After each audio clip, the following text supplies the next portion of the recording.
esta mañana vamos a estudiar parte del capítulo de Miqueas, el que dejamos, ¿cierto?, en su momento stand-by, ¿cierto? Porque obviamente vino la pandemia y no pudimos seguir estudiándolo, pero hoy vamos a retomar, ¿cierto?, lo que la palabra del Señor nos enseña para que podamos entender cuál es el mensaje de este profeta, qué es lo que quiso decir y qué es lo que Dios quiere decirnos también a nosotros por medio de su palabra. En esta mañana voy a leer, ¿cierto?, la sección que quiero exponer, explicar y sin duda aplicar también a nuestras vidas. Miqueas capítulo 5, los primeros 4 versículos. Dice así la palabra del Señor: Rodéate ahora de muros, hija de guerreros, nos han sitiado, con vara herirán en la mejilla al juez de Israel.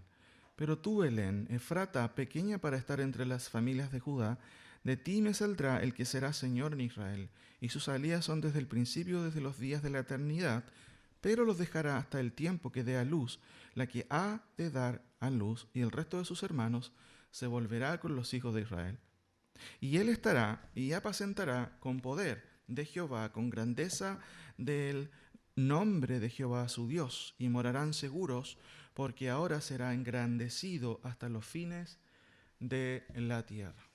¿Cuál es la idea de esta mañana, cierto? Vamos a ver la vocación del Mesías. En el día de hoy muchas personas tienen problemas justamente con esta palabrita, vocación. ¿Para qué fui traído a este mundo? ¿Cuál es mi papel en este mundo? ¿Qué es lo que puedo estudiar? ¿Qué es lo que voy a hacer? Y muchas veces las personas, especialmente los adolescentes, tienen este problema de vocación. ¿Para qué soy bueno? ¿O para qué he venido a este mundo? Bueno, en esta mañana vamos a ver algo que tiene que ver con el propósito de Dios para con el Mesías. ¿Cuál es su vocación? ¿Para qué ha nacido y para qué nacerá y para qué nació el Mesías? Y esto se ve desde el comienzo, ¿cierto?, de la palabra del Señor, y Miqueas también lo retoma. Ahora, como introducción, Miqueas es un profeta preexílico. De hecho, 20 años antes, Miqueas está dando luces de la situación que va a venir sobre el pueblo de Israel. En el contexto, de una u otra manera, Israel, ¿cierto?, ya estaba siendo asediado por, en este caso, por el rey asirio, por Senaquerib. Entonces ya estaban viendo como país la amenaza, valga la redundancia política, de una invasión. Y Miqueas está, por supuesto, advirtiendo al pueblo de Israel. Noten, por ejemplo, en el versículo 9 del capítulo 4, ¿cierto?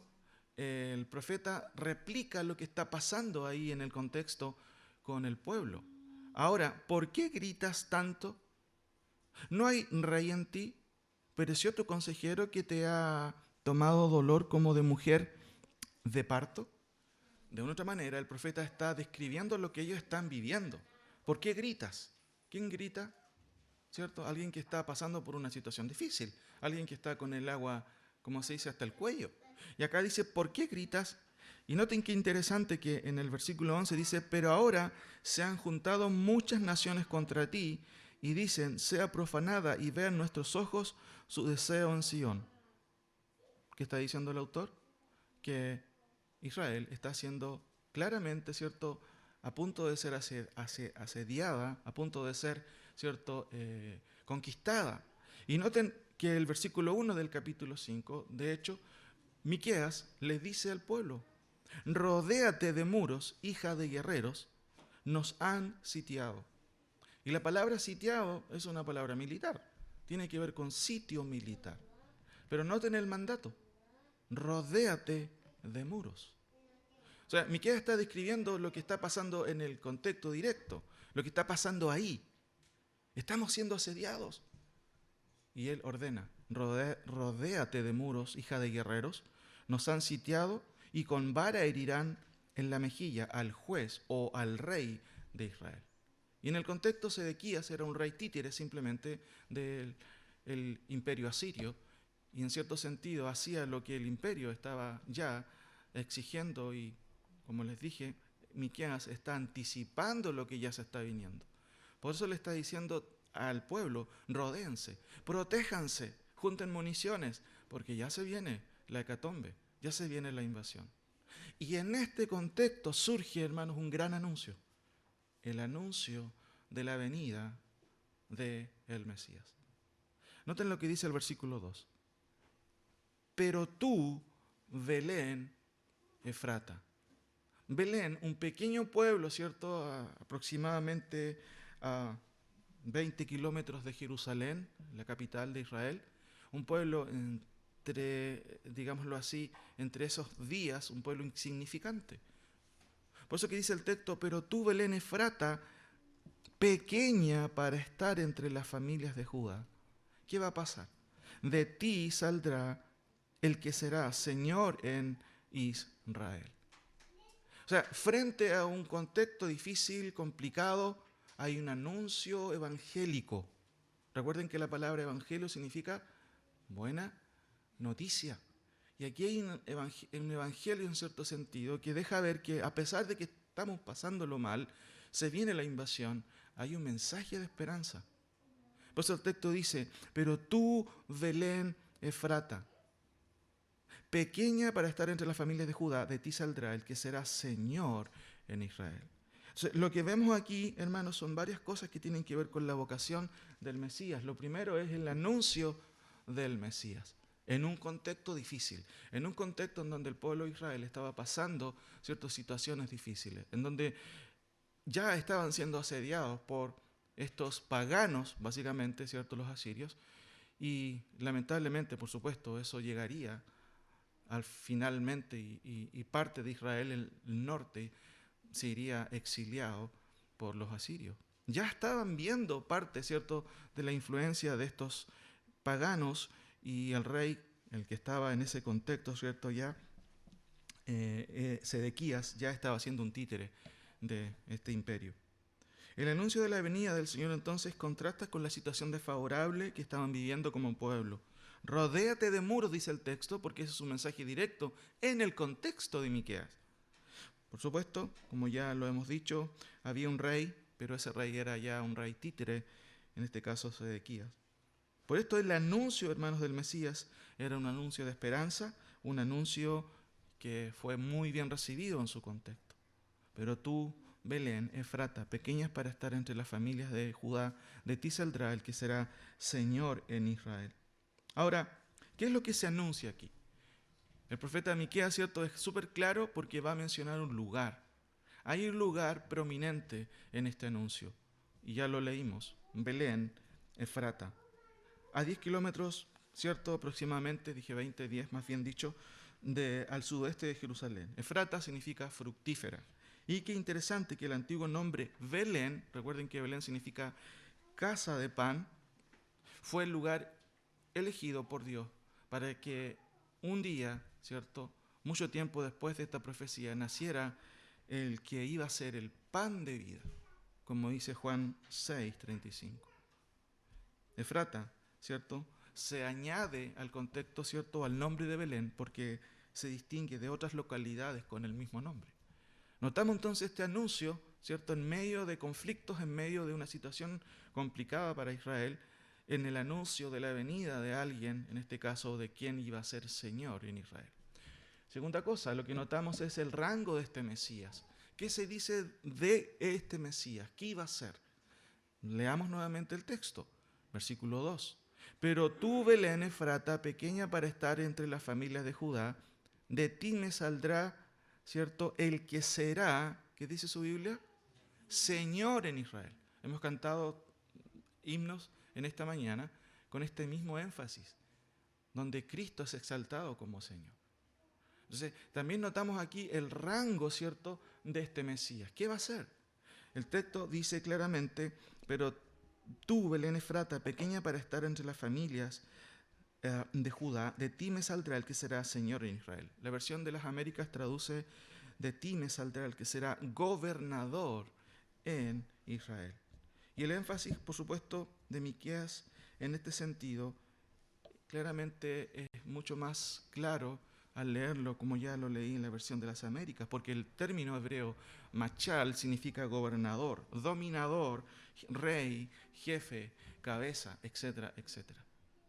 Entonces, no es simplemente cierto que este este niño que iba a nacer, que está siendo anunciado y que de hecho Miqueas y Isaías también lo mencionan, ¿cierto? Iba a ser Señor. Esto implica todo lo que incluye este concepto: rey, cabeza, gobernador, ¿cierto? El que domina. No dice también, por supuesto, un gobernador para Israel, sino, noten el texto, de ti me saldrá el que será Señor en Israel. No es un rey lejano, sino que estará en medio del pueblo para ser rey. Ese es el rango, ¿cierto?, del Mesías. Tercera cosa, ¿cuál es la naturaleza de este Mesías? Lea nuevamente el texto. Si se da cuenta, hay muchas cosas que dice el texto en sí que nos ayudan a comprender no solamente el anuncio del Mesías, el rango de este Mesías, sino también su naturaleza. ¿Qué frase nos ayuda a entender esto? Noten: pero tú, Belén Efrata, pequeña para estar entre las familias de Judá, de ti me saldrá el que será Señor en Israel, en medio del pueblo, el que será gobernador. Y sus salidas, hablando de este rey, son desde el principio de los días de la eternidad. Esta expresión, hermanos, nos muestra cuál es la naturaleza de este rey. Porque está hablando de que sus salidas, ¿cierto?, que es propio del el lenguaje hebreo, ¿cierto?, un hebraísmo para señalar que él actúa o ha actuado desde el principio, desde los días de la eternidad. Entonces la pregunta es, ¿cuál es la naturaleza de este Señor? Si de hecho sus salidas son desde el principio de la eternidad. Muy interesante. Miqueas usa, como ya dije, esta expresión, ¿cierto?, hebrea para señalar que este Señor no es solamente alguien común y corriente. Hay eternidad en su gestión, si podemos decirlo de esa manera. Noten nuevamente el texto. Y sus salidas, hablando de este Señor, son desde el principio de la eternidad. ¿Qué es lo que está diciendo? Que este Señor que va a nacer en Belén ya existe, ya es eterno. ¿Puede nacer alguien eterno? En cierto sentido, por supuesto sí, porque de hecho eso es lo que está anunciando el profeta Miqueas. Pero tú, Belén Efrata, pequeña para estar entre las familias de Judá, de ti me saldrá el que será Señor en Israel, y sus salidas son desde el principio, desde los días de la eternidad. Como dije, este Señor ya viene actuando desde la eternidad. No puede ser simplemente humano, ¿cierto? Además, va a ser divino. No comenzará a existir en Belén, simplemente se hará patente a los hombres, se hará humano. Y eso es lo que está señalando, por supuesto, acá el profeta. Ahora, otra cosa importante es la expectación del Mesías. Noten el versículo 3, por favor. Versículo 3 en su Biblia. Pero los dejará, ¿cierto? Y el sujeto anterior, ¿quién es? El Señor de Israel. El que ha actuado desde el principio de la eternidad. Y el versículo 3 añade algo. Pero los dejará hasta el tiempo que dé a luz la que ha de dar a luz, y el resto de sus hermanos se volverá con los hijos de Israel. ¿Cuál es la expectativa, la expectación con respecto a este niño, ¿cierto? A esta persona que será, como dice Miqueas, el Señor en Israel. Dice el texto que los dejará. ¿A quién? Bueno, a Israel. Pero esta palabra, ¿cierto? Este adverbio de tiempo, hasta indica, ¿cierto?, el tiempo de la expectativa. ¿Hasta cuándo Él va a venir? ¿Cuándo va a aparecer? Y el versículo es claro en esto, pero los dejará hasta el tiempo que dé a luz la que ha de dar a luz, y el resto de sus hermanos, los judíos, se volverá con los hijos de Israel. Dos cosas muy importantes aquí que se está señalando. La última explicación de Miqueas entonces nos habla del Mesías. Él no aparecería de inmediatamente o inmediatamente. Recuerden que en el contexto de Miqueas está diciendo al pueblo, rodéense de muros. Rodéense de muros porque los han sitiado. En cierto sentido, se viene el sitio. Protéjanse porque se viene la destrucción.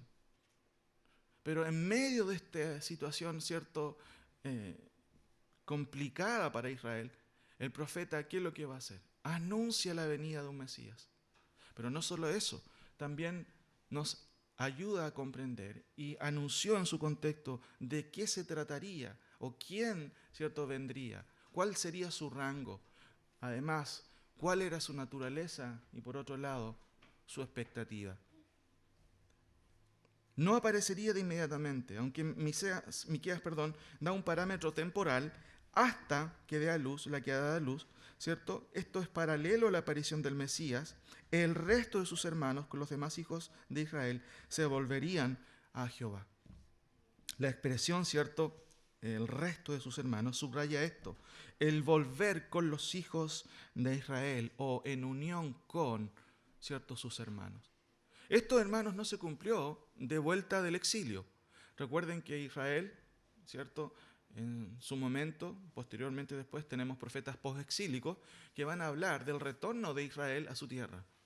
Pero aquí no hay una vuelta del pueblo de Israel a Dios. No, eso no ha ocurrido hasta este entonces incluso. Lo que está diciendo el profeta, entonces, hermanos, en este versículo es que hay una expectativa, hay una esperanza.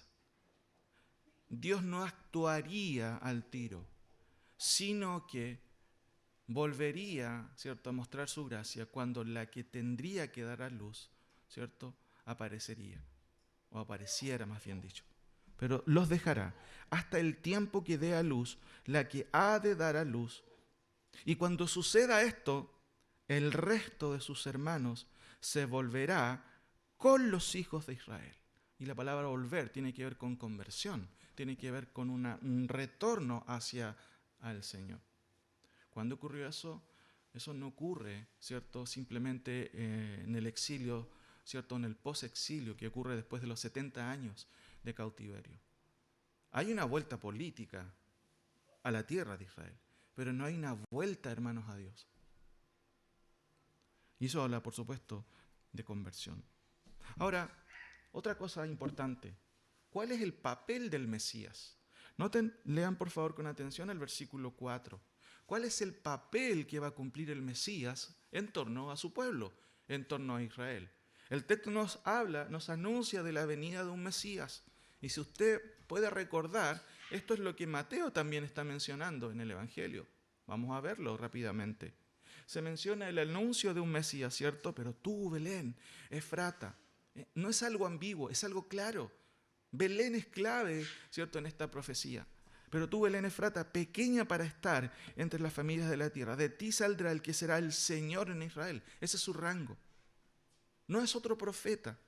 Dios no anuncia que va a venir otro profeta, aunque en Cristo se cumplen estas tres funciones: profeta, sacerdote, ¿cierto? Y también el tema de ser sacerdote y Mesías. En el sentido aquí se recalca, hermanos, el señorío de este enviado. No es cualquier profeta. Habla, ¿cierto?, como un profeta, es la última voz de Dios, de acuerdo al autor de Hebreo, pero es específicamente Señor en Israel. Su naturaleza claramente es divino, porque Él ya ha actuado desde el principio, desde los días de la eternidad. Y esto se conoce en el Antiguo Testamento con la doctrina del ángel de Jehová. Jesús ya aparece en el Antiguo Testamento por medio de este concepto, el ángel de Jehová. ¿Cuál es la expectación? No nacería de inmediato, no. Hay un contexto ahí, ¿cierto?, que tiene que ver con la expectativa preliminar. Esto tiene relación, ¿cierto?, a un futuro. No aparecería inmediatamente. Ahora, ¿cuál es el papel del Mesías? Noten el versículo 4. Lea ahí con atención, porque se señala claramente lo que haría este Mesías en esta profecía. Recuerde, el contexto es dificultoso, es triste, podríamos decirlo. Israel está siendo amenazado, pero este anuncio da esperanza. Este anuncio da esperanza a Israel. Ahora, ¿cuál es el papel del Mesías? Versículo 4. Y él, eso se refiere a este Señor que nacería en Belén, estará y apacentará con poder de Jehová, con grandeza del nombre de Jehová su Dios, y morarán seguros, porque ahora será engrandecido hasta los fines de la tierra. No sé si está dándose cuenta de cuál es el papel del Mesías en medio del pueblo de Israel. Algunas cosas, ¿cierto?, que claramente el texto menciona. Primero, lo que se señala en este versículo, hermanos, es un cuadro del reino del Mesías. Es un cuadro del reino del Mesías que de hecho ya Miqueas ha mencionado en versículos anteriores. Por ejemplo, en el capítulo 2 de Miqueas, acompáñeme ahí, versículos 12 y 13. Ya viene anunciándolo Miqueas y de hecho los demás profetas. Capítulo 2, versículos 12 y 13. De cierto te juntaré todo, oh Jacob, recogeré ciertamente el resto de Israel, lo reuniré como ovejas de Bosra, como rebaño en medio de su aprisco harán estruendo por la multitud de hombres. ¿Qué está diciendo Miqueas aquí? Que, cierto, Dios va a reunir a su pueblo. Subirá el que abre caminos delante de ellos. Abrirán camino y pasarán la puerta y saldrán por ella. Y su rey pasará delante de ellos y a la cabeza de ellos Jehová. Noten el capítulo 4, los primeros 4 versículos del capítulo 4. Acontecerá en los postreros tiempos que el monte de la casa de Jehová será establecido por cabecera de montes. Esa expresión, cabecera de montes, significa que va a ser principal, un monte principal. Va a girar en torno a Israel, a Sión, todo el mundo, toda la historia, si podemos decirlo, política o gubernamental. Eso es lo que está diciendo el autor. Acontecerá en los postreros tiempos que el monte de la casa de Jehová será establecido por cabecera de montes y más alto que los collados, y correrán a él los pueblos. Vendrán muchas naciones y dirán: venid y subamos al monte de Jehová y a la casa del Dios de Jacob, y nos enseñará en sus caminos, y andaremos por sus veredas, porque de Sión saldrá la ley, y de Jerusalén la palabra de Jehová. Y noten el versículo 3. Y él, ¿quién es él? El mismo Señor que está anunciando Miqueas que iban a ser. Y él juzgará entre muchos pueblos y corregirá a naciones poderosas hasta muy lejos, y más martillarán sus espadas para asadones y sus lanzas para hoces. No alzará espada nación contra nación, ni se ensayarán más para la guerra. Y se sentará cada uno debajo de su vid y debajo de su higuera, y no habrá quien los amedrente, porque la boca de Jehová de los ejércitos lo ha hablado. ¿Qué es lo que está diciendo aquí Miqueas en el capítulo 5, versículo 4? Es un cuadro, hermanos, del reino mesiánico. Noten nuevamente el versículo. Y él estará, de hecho literalmente el texto dice, y él estará de pie.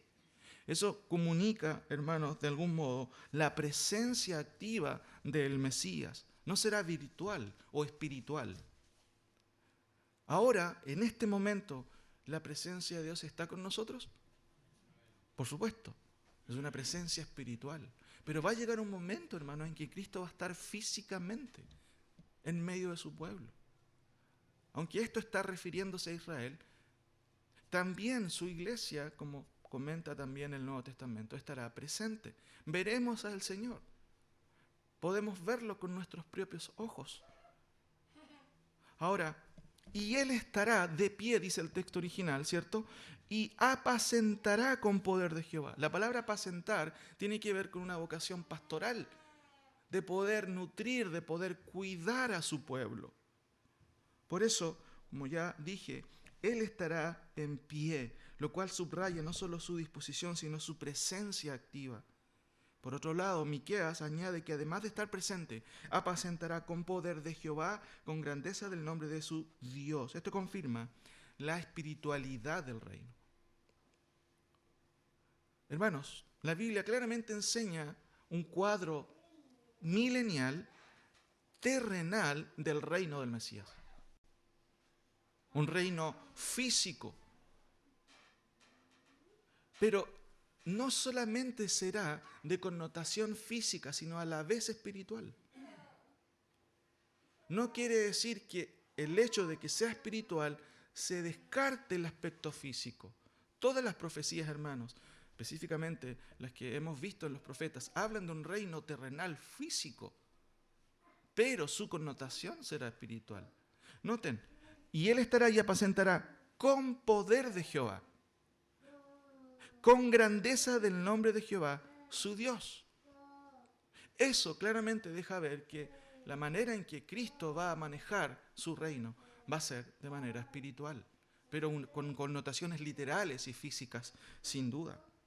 Finalmente, Miqueas termina diciendo cómo es que el pueblo de Israel vivirá y de qué manera su rey será exaltado. Esto es evidente en la última parte de la frase. Note por favor, hermanos. Y morarán seguros. ¿Cuándo Israel ha morado seguro? Quizás ha sido temporalmente, pero de manera constante Israel siempre está con un ojo abierto y con otro ojo cerrado. ¿Por qué? Porque siempre, ¿cierto?, los países hostiles alrededor han sido hostiles, y no solamente los países alrededor. De hecho, en nuestro país, que está tan lejano, encontramos personas antisemitistas, personas que odian a Israel.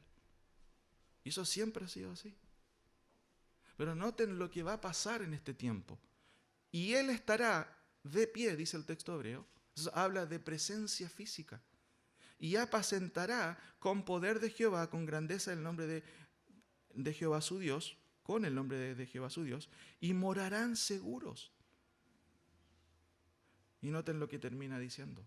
Porque ahora será engrandecido hasta los fines de la tierra. Y esto se refiere no a Israel, sino al Mesías. Él será engrandecido.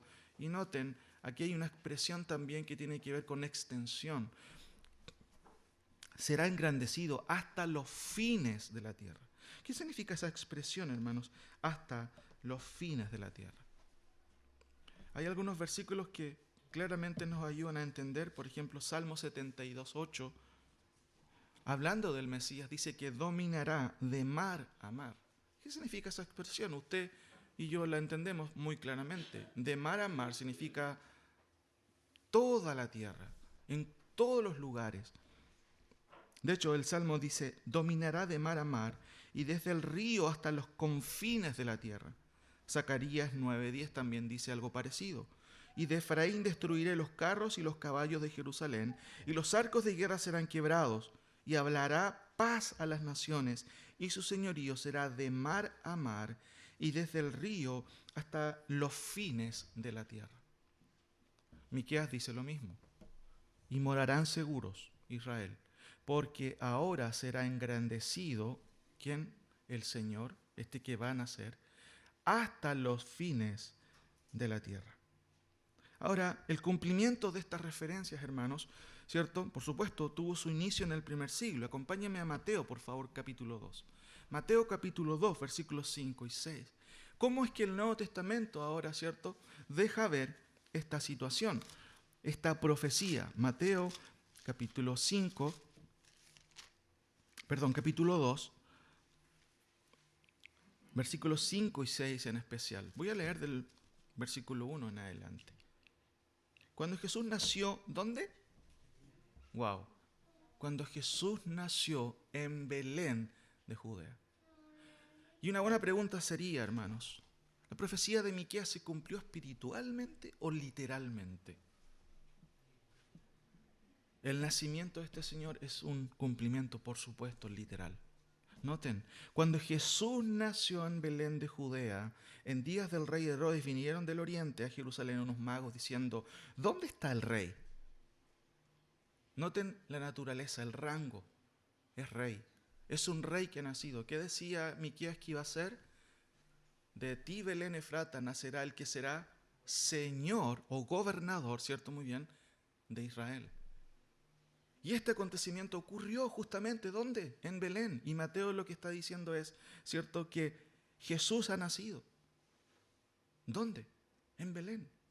Por eso la condenación, ¿cierto?, contextual, porque algunos quieren ir a adorarle. Notemos el versículo 1. Cuando Jesús nació en Belén de Judea en días del rey Herodes, vinieron del oriente a Jerusalén unos magos diciendo, ¿dónde está el rey de los judíos que ha nacido? Porque su estrella hemos visto en el oriente y venimos a adorarle. Oyendo esto, el rey Herodes se turbó y toda Jerusalén con él.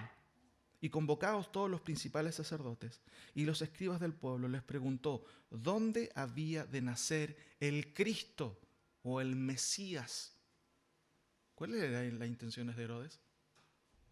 Ustedes la conocen. Era eliminar a esta amenaza. ¿Por qué? Porque era un rey.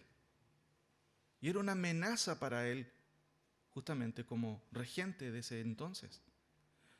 Ellos le dijeron en Belén de Judea, porque así, miren, está escrito por el profeta.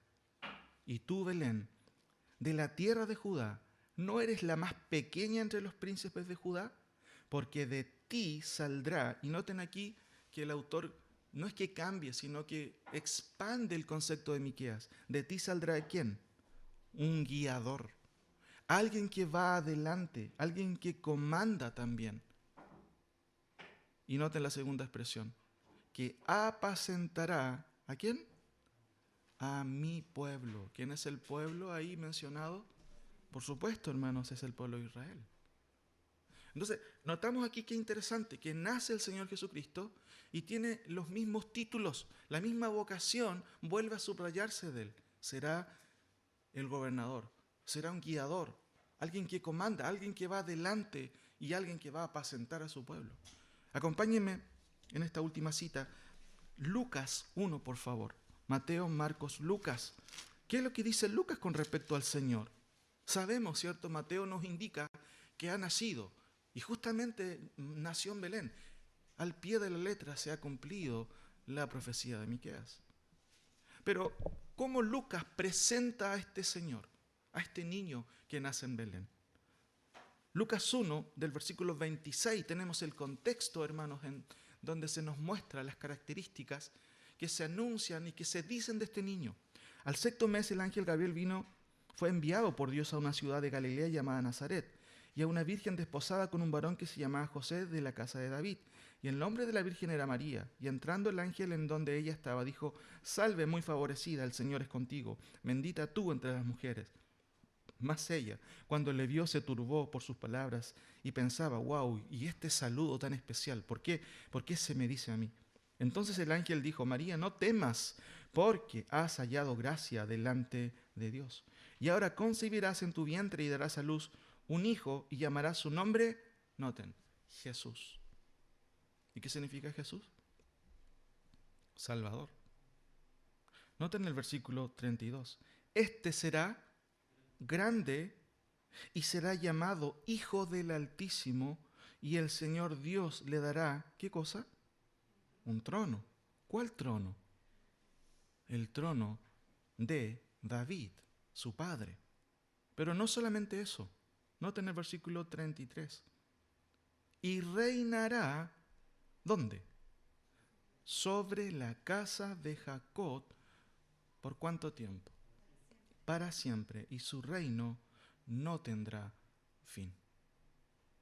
Hermanos, las características, ¿cierto?, que Miqueas menciona acerca de este niño, claramente se vuelven a subrayar en el Nuevo Testamento.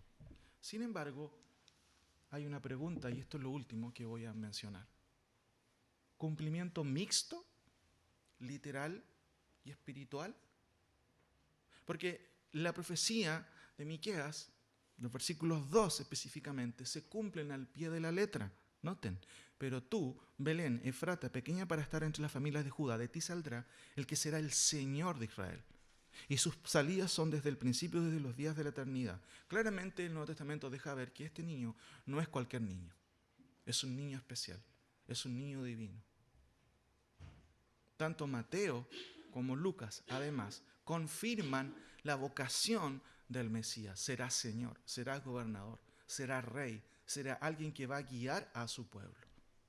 Pero noten lo que pasa en el versículo 4, que es la segunda parte de la profecía. Y él estará, y apacentará con poder de Jehová, con grandeza del nombre de Jehová su Dios, y morarán seguros, porque ahora será engrandecido hasta los fines de la tierra. Hermanos, eso no se cumplió en el primer siglo. ¿Qué pasó? Y aquí en donde tenemos algunos dilemas teológicos, ¿cierto? Entre comillas dilemas, porque algunos ven en estas palabras, ¿cierto? Versículo 4 específicamente, que es necesario interpretarlo de manera espiritual. y que de una u otra manera Sión o Jerusalén, ¿cierto? O las referencias continuas al pueblo de Israel se deben de tomar como una cuestión que se cumple en la iglesia. Sin embargo, la profecía de manera constante está hablando ¿de quién? De la relación que tiene Dios con su pueblo Israel. ¿Por qué entonces aún Israel no mora segura? ¿Se referirá a eso a la iglesia? Cuando dice que este Señor, versículo 4, será engrandecido hasta los fines de la tierra. ¿Y qué pasó con Cristo en el primer siglo? ¿Fue engrandecido? Todo lo contrario. ¿Cómo gritaba la multitud? Crucifíquenle, crucifíquenle. Entonces, aquí hay un dilema en cierto sentido, que no es un dilema. Pero sí, muchos han interpretado que esta segunda sección ha tenido un cumplimiento quizás espiritual. La primera parte de la profecía se cumplió de manera literal. La segunda, bueno, Dios está gobernando la iglesia. Pero hermano, eso no es lo que el texto está diciendo. Y ahora, quiero responder, para terminar, ¿cierto?, con esta exposición, a esta pregunta. ¿Es que debemos interpretar la mitad de esta profecía de manera literal y la otra espiritualmente? ¿O virtualmente? ¿Qué pasó en el primer siglo? ¿Por qué estas profecías no se cumplieron de manera completa o cabal? ¿Debemos tomarla como cumpliéndose en parte en la iglesia? ¿El Nuevo Testamento entonces reinterpreta lo que acaba de decir Miqueas? Y como vimos en Mateo y en Lucas, ¿ustedes notan algún atisbo de reinterpretación? Tanto Mateo como Lucas subrayan qué cosa acerca de este niño. Su vocación, ¿cierto?, de rey. Su vocación de comandante, su vocación de alguien que encabeza un grupo. El punto entonces es, ¿qué es lo que notamos en el Nuevo Testamento? Y déjenme terminar con 5 cosas y respuestas que nos ayudan a comprender que el hecho de que las profecías con respecto a este Señor no se hayan cumplido completamente no son un paréntesis del dispensacionalismo, no es una idea, ¿cierto?, de que, y tampoco de que hay un cumplimiento espiritual simplemente de la vocación del Mesías. Primero, hay una conciencia del Mesías acerca de su rechazo. Si pueden buscar Lucas 18, son 5 cosas que voy a mencionar y con eso vamos terminando. Lucas 18, 31 y 34. Es que en el plan de Dios, ¿cierto?, tuvo que recurrir Dios al plan B porque mataron al hijo. ¿O esto estaba previsto, hermano? Noten, y esto nos ayuda un poco a comprender y a descartar esta idea de la espiritualización de la profecía. Lucas 18, 31 al 34 dice, tomando Jesús a los 12, ahí está en la pantalla si quieren leerlo también, les dijo, he aquí subimos a Jerusalén y se cumplirán todas las cosas escritas por los profetas acerca del Hijo del Hombre. Ya se ha cumplido algo, Él nació. ¿Dónde nació? En Belén, tal cual Miqueas lo había dicho. Pues será entregado a los gentiles y será escarnecido y afrentado y escupido, y después que le hayan azotado, le matarán, mas al tercer día resucitará. ¿Sabía el Señor que el pueblo no le iba a aceptar? Hermanos, claramente Jesús sabía que Israel iba a rechazar. No es algo fortuito, wow, se nos está echando a perder el plan. No, el Mesías era consciente de este rechazo. De hecho, noten en el versículo 34, pero ellos, ¿cierto?, sus discípulos, nada comprendieron de estas cosas y esta palabra les era encubierta y no entendían lo que les sucedía. Ellos estaban, hermanos, expectantes de que Cristo estableciera el reino de inmediato. Esperaban un cambio radical gubernamental. Esperaban que Cristo tomara el poder y Israel fuera vindicado, ¿cierto?, en el primer siglo de manera inmediata. Pero había otra misión por parte de Dios, y el Mesías lo sabía. Tenía que morir, tenía que ser entregado, iba a ser rechazado. ¿Tomó esto por sorpresa el Mesías? No, él mismo lo está diciendo. Noten en Lucas 19, 41 y 42, un texto muy interesante. Esto tiene que ver con el contexto de la entrada triunfal. Si pueden acompañarme a Lucas para ver algunas cositas, ¿cierto? Solamente del contexto. Lucas 19.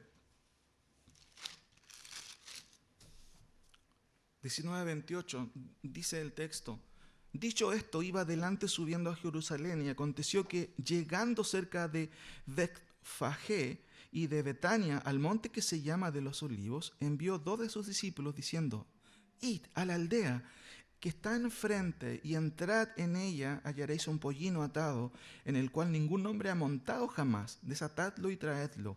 Y si alguien os preguntare, ¿por qué lo desatáis?, le responderéis así: porque el Señor lo necesita. Fueron los que habían sido enviados y hallaron como les dijo, y cuando desataron el pollino, sus dueños les dijeron: ¿por qué desatáis el pollino? Y ellos dijeron: porque el Señor lo necesita. Y lo trajeron a Jesús, y habiendo echado sus mantos sobre el pollino, subieron a Jerusalén encima, y a su paso tendían sus mantos por el camino. Cuando llegaban ya cerca de la bajada del monte de los Olivos, toda la multitud de los discípulos, gozándose, comenzó a alabar a Dios a grandes voces por todas las maravillas que habían visto, diciendo, noten, bendito, ¿quién? El Rey, hermanos. Bendito el Rey que viene en el nombre del Señor, paz en el cielo y gloria en las alturas. Entonces, algunos de los fariseos, de entre la multitud, le dijeron: Maestro, reprende a tus discípulos. Él respondió y les dijo: os digo que si estos callaran, las piedras clamarían. Y cuando llegó cerca de la ciudad, al verla, ¿qué hizo el Señor? Dice el texto que lloró sobre ella. ¿Por qué lloró el Señor? Noten el versículo 42. Oh, si también tú, noten este pronombre, a qué se está refiriendo, a Jerusalén, conocieses a lo menos en este tu día lo que es para tu paz, mas ahora está encubierto de tus ojos. ¿Qué está diciendo el Señor? ¿Qué sabía el Señor que pudiera haber acontecido ese mismo día? Es la entrada triunfal, ¿cierto? Muchas veces se lo denomina también el Domingo de Ramos, la entrada del Rey. Pero hay un rechazo que obviamente está claramente en el contexto de parte de los judíos. ¿Y qué señala esto, hermanos? Primero, déjenme explicar en términos generales. La expresión de que Jesús lloró es una expresión bien fuerte en el texto original. No solamente verter lágrimas, sino también, en cierto sentido, es un término que habla de gemir, de sentir profundo dolor en el corazón. Segunda cosa, este es el motivo de su lamento. Oh, si también tú conocieses a lo menos tu día, lo que es para tu paz. Está hablando a Jerusalén, a Israel, corporativamente hablando. Y es una expresión retórica, ¿cierto?, de lamento. La idea es, ojalá la ciudad hubiera sabido reconocer lo que le hubiera pasado para bien en este día. Pero está encubierto a sus ojos. ¿Quién lo encubrió a propósito? Noten que los discípulos no entendían las palabras del Señor de que tenía que morir. ¿Y estaba encubierto a quién? A sus ojos. Aquí también está encubierto a los ojos del pueblo, que no reconocen que es el Rey. No reconocen a Cristo. Por supuesto que parte del pueblo sí, habían piadosos. Pero muchos y la mayoría del pueblo no quiso reconocer a Cristo como su Señor. Primero notamos que Jesús es consciente de eso. Y eso es lo que estamos observando ahora. Jesús era consciente de ello. Ahora, la referencia de este día es enfática y revela algo único. Noten el texto, está subrayado no solamente el pronombre de segunda persona singular, tú, ¿cierto? Y cuando llegó cerca de la ciudad, al verla, lloró sobre ella, diciendo, oh, si también tú conocieses, a lo menos en este tu día, era el día, hermanos, era ese día. Si conoces tú el día, lo que es para tu paz, más ahora está encubierto de tus ojos. ¿Qué es lo que estaba diciendo el Señor? Como señala el profesor Michael Blacks, este día, hermanos, tenía el potencial de haber traído las cosas que traen en esa paz el reino a Israel, el reino profetizado. La expresión del versículo 44, por cuanto no conociste el tiempo de tu visitación, es paralela a la expresión del versículo 42, si conocieses lo que es para tu paz, pero no conociste el tiempo de tu visitación. Ahí estaba el rey, en medio de ellos. Pero ¿cómo estaba reaccionando el pueblo? Hermanos, no todos reaccionaron mal, sin duda. Lucas mismo, al comienzo, si ustedes se dan cuenta, hay piadosos judíos que reconocen quién es Cristo. Acompáñenme solamente por un momento. Aquí notamos específicamente, después del anuncio, ¿cierto?, las palabras, no solamente de María, que se conoce como el Magnificat, porque María era una mujer judía, piadosa, que esperaba al Mesías.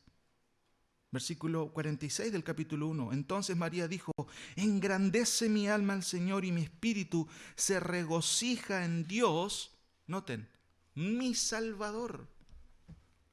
La Inmaculada María, ¿cierto? De acuerdo a la doctrina católica, es sin pecado. De acuerdo a la Biblia, María reconoce que Jesús es su Señor, pero también su Salvador. ¿Quién necesita un Salvador? Alguien que es pecador. Noten después, en el caso de Zacarías, versículo 67, ¿cierto? Y Zacarías, su padre, fue lleno del Espíritu Santo y profetizó diciendo, bendito el Señor Dios de Israel que ha visitado y redimido a su pueblo. Y noten que el texto está diciendo que Israel y Jerusalén no reconoció el día de su visitación, pero habían piadosos que sí lo reconocieron, pero no todo el pueblo. Por eso Zacarías dice, bendito el Señor Dios de Israel que ha visitado y redimido a su pueblo y nos levantó un poderoso Salvador. Si volvemos, ¿cierto?, a Lucas, a nuestra cita, Lucas 19, 41 y 42. Oh, si también tú conocieses a lo menos en este día lo que es para tu paz, mas ahora está encubierto de tus ojos. Y noten lo que agrega en el versículo 43. ¿Qué iba a pasar? No reconocieron como pueblo corporativo la venida del rey. Y él llora, porque ese era el día en que ellos tendrían que haber, como pueblo, ¿cierto?, haber reconocido estar ahí. Pero no lo quisieron así. ¿Habían piadosos? Sí, siempre hubieron piadosos que sí reconocieron. Pero la conversión total del pueblo no vino ese día, porque muchos, como dijo el mismo Señor, le iban a rechazar, le iban a encarnecer, le iban a afrentar, incluso le iban a escupir. Ahora, noten el versículo 43. Llorando el Señor, de hecho, tiene que agregar esto, porque vendrán días sobre ti. ¿Quién? Jerusalén. Cuando tus enemigos te rodearán, otra vez una cuestión militar, con vallado, y te sitiarán, por todas partes te van a estrechar. Y noten el 44. Y te derribarán a tierra, a tus hijos dentro de ti, y no dejarán en ti piedra sobre piedra, por cuanto no conociste el tiempo de tu visitación. Hermanos, esto se va a cumplir literalmente en el año 70 después de Cristo. ¿Por qué? Porque Roma, ¿cierto?, encabezados por el general Tito, van a destruir el templo y literalmente no va a quedar piedra sobre piedra. Ahora, como dije, Jesús llora porque ahora iba a venir el juicio. Jesús llora es porque, hermanos, Israel no había reconocido a su Mesías. Segunda explicación, la explicación parabólica del rechazo. Noten por favor en el capítulo 19, del 11 al 27. Solamente quiero mencionar algunas cosas porque este pasaje es un poco largo. Pero es muy interesante. Déjenme leerlo para que ustedes puedan entender.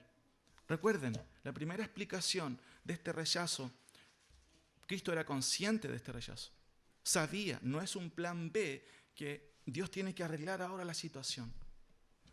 La profecía de Miqueas no debemos trastocarla, está ahí, se va a cumplir. Pero noten qué interesante que el mismo Jesús está revelando en el Nuevo Testamento, que es consciente de este rechazo y que esto no, ¿cierto?, anula lo que Miqueas estaba diciendo de que los iba a apacentar. Eso no se espiritualiza en el Nuevo Testamento. ¿Por qué?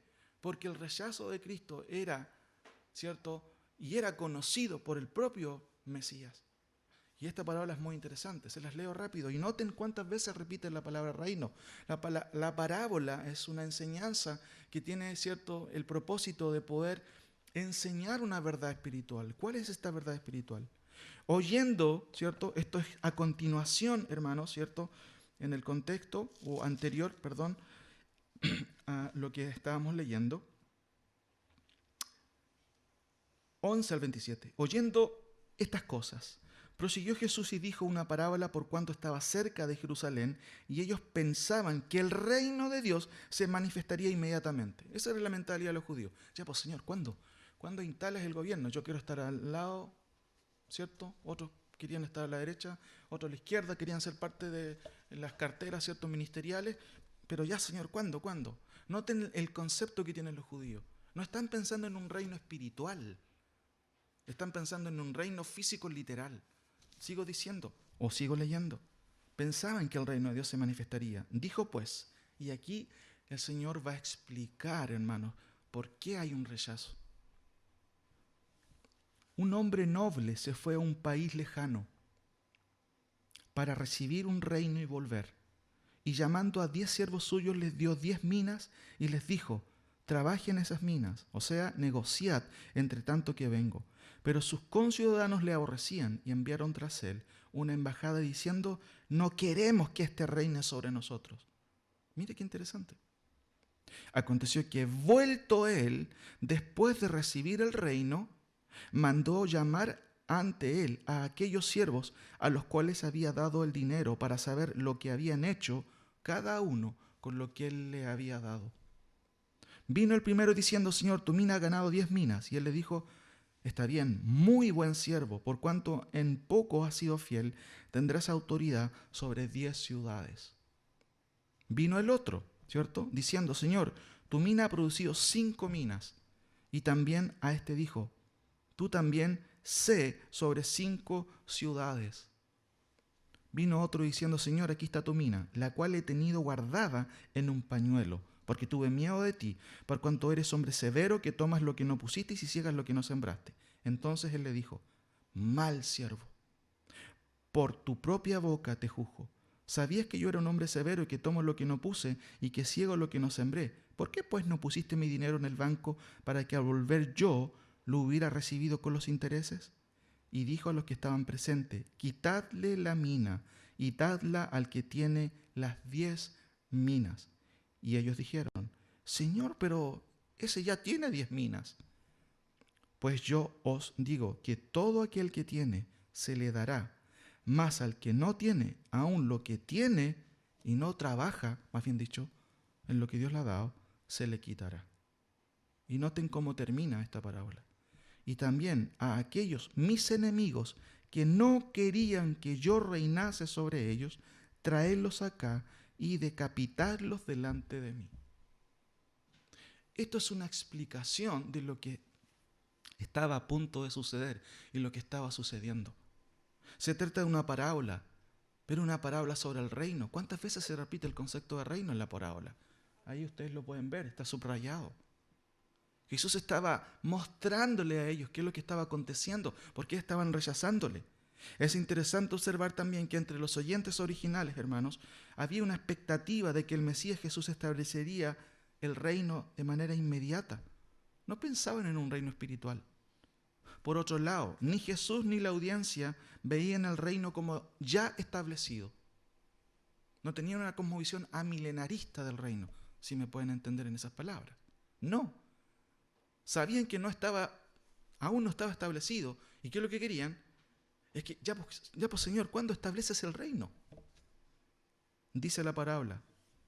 Dijo pues, un hombre noble se fue a un país lejano para recibir y volver. Déjenme comentarle una explicación que tiene que ver con el contexto también histórico. ¿Por qué el Señor Jesús cuenta esto? El trasfondo histórico de esta parábola proviene de hechos reales de la historia política de la época. Era un procedimiento habitual de los príncipes nativos viajar a Roma para recibir el derecho a gobernar.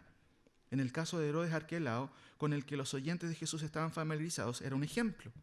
Su padre, Herodes el Grande, y el ejército habían proclamado a Arquelao como líder, pero Arquelao no tenía el derecho a gobernar hasta que recibió primero el permiso oficial de César Augusto en Roma. Esto implicaba viajar durante mucho tiempo, muchos meses, por supuesto, a Roma y después volver. Hermanos, ¿qué hizo el Señor después de resucitar? ¿Dónde fue? ¿Dónde fue el Señor después de resucitar de los muertos? ¿Dónde está ahora? ¿A la diestra de quién? Del Padre. Ahora, dentro del contexto de lo que se hacía habitualmente, ¿cierto? Había un proceso antes de que el rey comenzara a gobernar, o sea, recibir la autoridad, y en este caso, en el caso de Arquelao, recibir la autoridad primero y luego podría volver y reinar literalmente en su regreso. Hermano, esto es lo que está diciendo Jesús. Jesús está a la diestra de Dios, ha recibido la autoridad, pero Él va a volver. ¿Para qué? Para reinar. Su reino no ha sido espiritualizado, Él va a volver. El nombre de Lucas 19:12, por supuesto, representa a Jesús, alguien que viaja a un país lejano, en este caso al cielo, para recibir ¿qué cosa? La autoridad del reino y luego va a volver para comenzar su reino. El noble no reina antes de viajar para recibir su reino, él viaja para recibir la autoridad oficial para después volver y gobernar. Cuando recibe este derecho a gobernar, entonces regresa y comienza la función de reinar. La razón por la cual el reino no va a aparecer inmediatamente es porque Jesús debe recibir la autoridad del reino primero, en este país lejano, que es el cielo. Por eso Jesús dice en Mateo 28:12, y Jesús se acercó y les habló diciendo, toda potestad me es dada, ¿dónde? ¿Se acuerdan? En el cielo y en la tierra. Y en el Salmo 110, que es un salmo mesiánico, declara que el Señor de David, el Mesías, debe tener una sesión a la derecha de Dios en el cielo antes que venga a gobernar. Hechos capítulo 3, 21 afirma esto, que el cielo debe recibir a Jesús hasta el periodo de la restauración de todas las cosas. Hermanos, nada de lo que dijo Miqueas quedó anulado. Cristo está ahora a la diestra de Dios, ha recibido la autoridad, pero va a volver.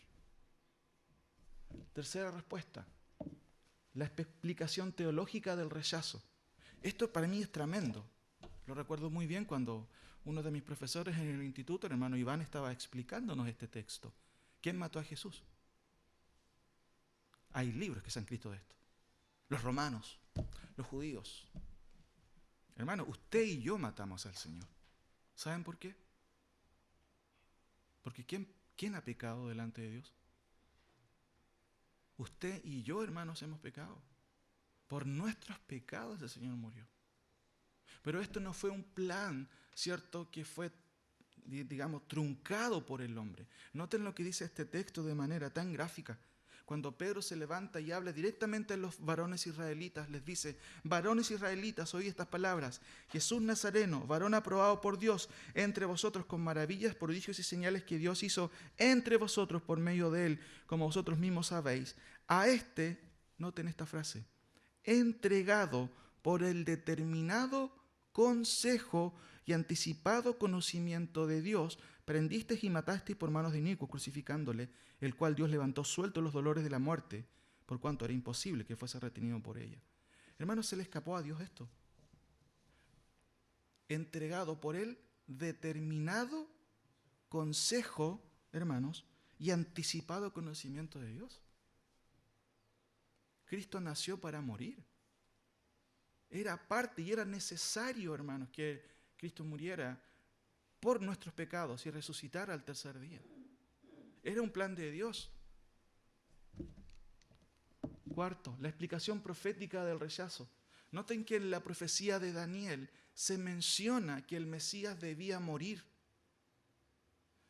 Noten el versículo 26, cuando Daniel habla de las 70 semanas que están determinadas para el pueblo de Israel. Cuando llegamos al versículo 26, dice, y después de las 62 semanas se quitará la vida al Mesías. ¿Estaba profetizado? También estaba profetizado. Por eso que dice, más no por sí. Y el pueblo de un príncipe que ha de venir destruirá la ciudad y el santuario. ¿Cuándo ocurrió eso? Literalmente se ocurre en el 70. Pero queda otra semana. Noten el versículo 27. Y por otra semana confirmará el pacto con muchos. Eso se refiere no a Cristo, sino al anticristo. Y finalmente, hermanos, el Nuevo Testamento confirma lo que Miqueas está diciendo acerca del Señor. ¿Por qué? Juan, ¿qué es lo que observa en Apocalipsis? Observa, ¿cierto?, no solamente la visión de las cosas que deben suceder, sino también todo lo que tiene que ver con los juicios de Dios. Pero en el capítulo 19, ¿sabe quién aparece?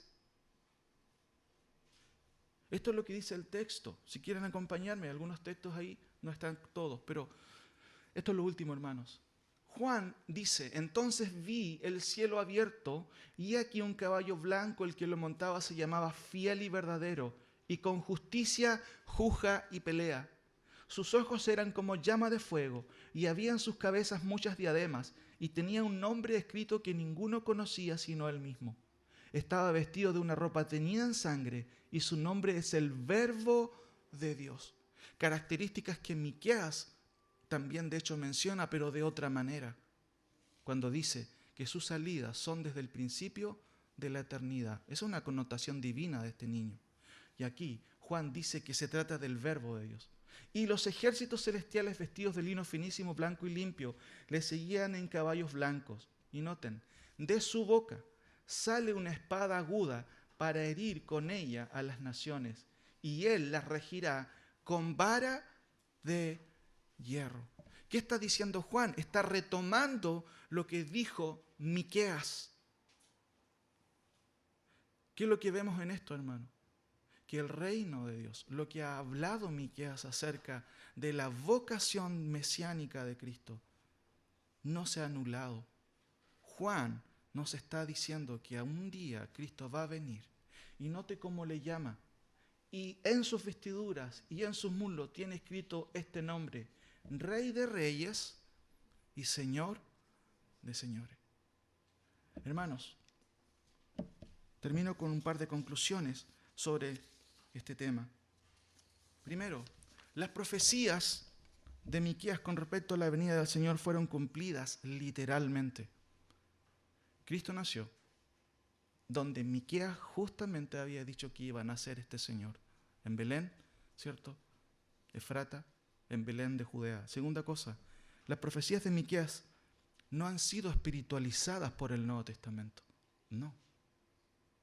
El Nuevo Testamento confirma la vocación del Mesías como rey, como gobernante y, como dice Juan, como rey de reyes y ¿qué más?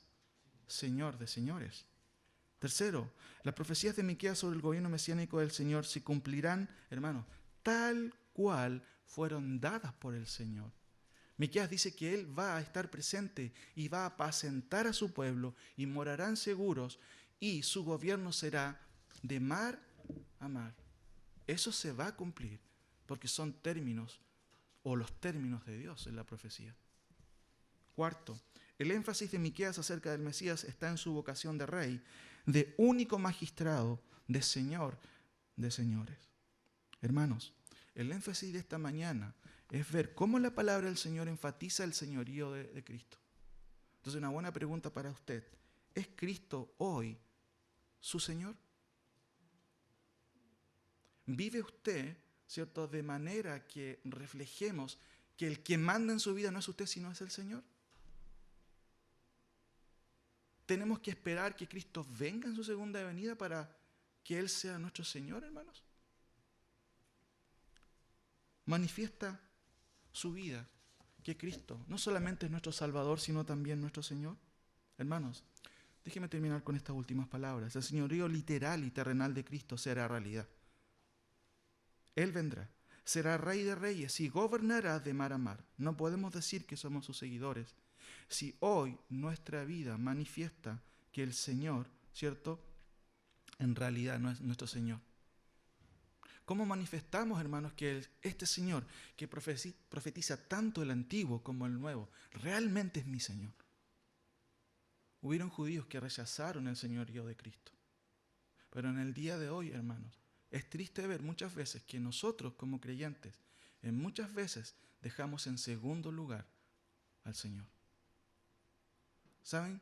El Señor Jesús cuando hablaba a las audiencias decía, si alguno quiere venir en pos de mí, ¿se acuerdan? Una de las primeras cosas que pedía, que era negarse a sí mismo. Hermanos, el Señor no puede ser Señor de tu vida y de mi vida si Él está en segundo lugar. No puede ser. Por eso que cuando el Señor hablaba, muchos observaban sus palabras y no querían seguirlo. Jesús dijo, si alguno no deja a padre y madre, o no aborrece a padre y madre, y aún su propia vida, no puede ser mi discípulo.